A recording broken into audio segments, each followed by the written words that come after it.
Hello there and welcome to my channel. This is the third video in the devlog series where I create a puzzle platformer mobile game called Garden in the Sky.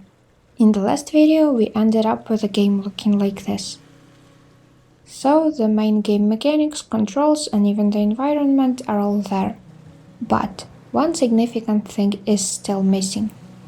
It is not fun to play. There are only 3 levels for now, our new floating tile mechanic is not used in any of them yet, and of course we need even more mechanics to make this interesting. Also, the video is about past events as the game was at the stage of development around a year ago, so at the end of the video I'll share info on what is going on with the game right now. So let's get into it.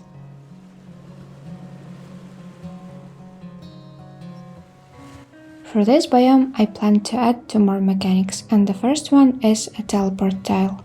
You step on it and it teleports you to the tile of the same color. Exactly the same color.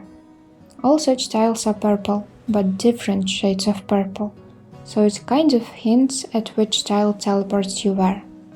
And that is very important, believe me. So I added this logic of teleporting, tried it out, and while it worked, the experience was really weird. And also I could move in the process, which made the whole thing even worse, as you may be starting your next jump and bam!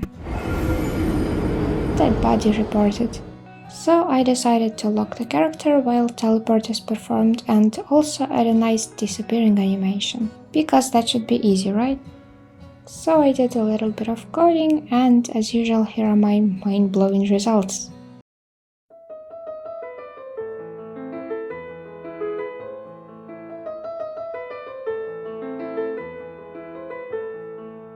And yes, of course I didn't leave it like this, it works just fine in the latest build, but what is even the point of making a devlog if I don't get to share this piece of absolute brilliance with you? Anyway, I had one more mechanic I wanted to implement for this biome. The idea behind it was to have a green glowing sphere that user can grab when jumping on a platform to receive a buff. This one-time buff will later be used to remove thorns that block some of the tiles. So, what happens when you jump on a thorn tile without removing them? Also, the buff does not count as used if it was cast but didn't remove thorns. That's for my fellow misclickers. So I had to make a bunch of prefabs and particle effects, slap some code for thorn detection, and then do a lot of testing, fix some stuff, and then I got this.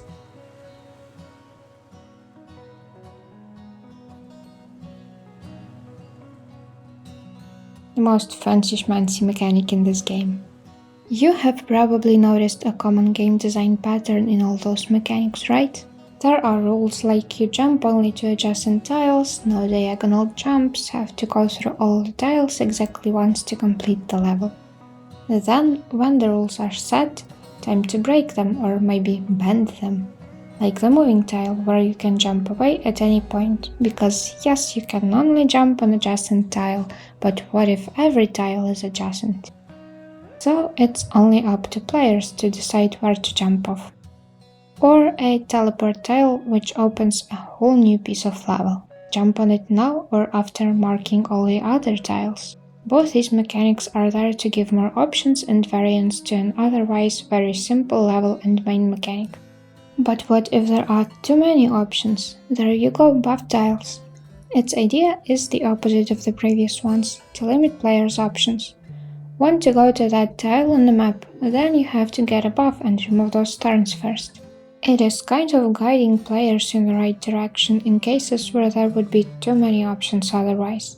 There are, however, levels where players do have a lot of variants, and this is intentional, so that the level can be explored, learned, and players have to really put that puzzle together in their heads. These are also the most challenging ones, and even I have to play through them several times to find the right way. All of this leads us to the next topic. So far, the game only had 3 levels and all of them consisted only of regular tiles. Two of them were the first two levels of the game, so the player could understand what the game is about and how to play in general. Then, for level 3, I added another regular level, just to make sure players will understand how to move through big chunks of tiles. Things get interesting at level 4, where I finally introduced the moving tile. And yeah, it's super simple. Every level with a new mechanic is supposed to be like that, because the only tutorial I am showing is at the start of the game. So this is kind of a challenge for players to find out what each tile does. And then there is another level with quite limited options, and once they get to understand what moving tile is about, I give them this.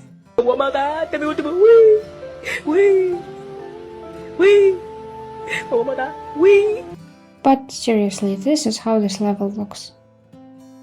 Finally get into the platformer part, aren't we?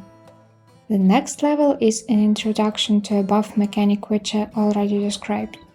You get to the green sphere, grab it, use it, and move on. Level 8 is basically level 8 because, 8. It is kind of hinting that the right way is the one with more spheres. And level 9 is a mix of both moving tiles and buffs, even though the moving tile looks like it has nothing to do with the rest of the level. And the last one is level 10 because even though it consists only of regular tiles, it is still kind of tricky. You can only assume where to start, even if you look at it from the top-down perspective.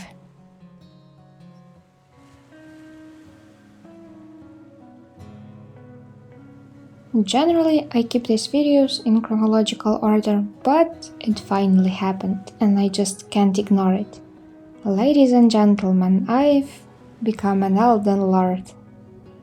Ah, yes, but there is something else as well. The game is released on Android and available on Google Play. That was it for the good news. Bad news, I'll have to take it down at the end of October. The whole Play Market thing is a topic for a separate video, so I'll be sure to make one once we get to the release part in this devlog series. And I do hope that I'll be able to make them faster, as there is quite a huge gap between the previous video and this one, caused not only by me becoming an Elden Lord a few times, but also by working on a game release and this mother. How can a hard drive delay the release of my videos, you may ask? Well, it fell on the floor, along with all the data I used to make my videos. I also lost all the recordings for next planned videos on my other channels, so it took quite some time for me to get everything back together, myself included. I think the only valid conclusion for this part is this little mister.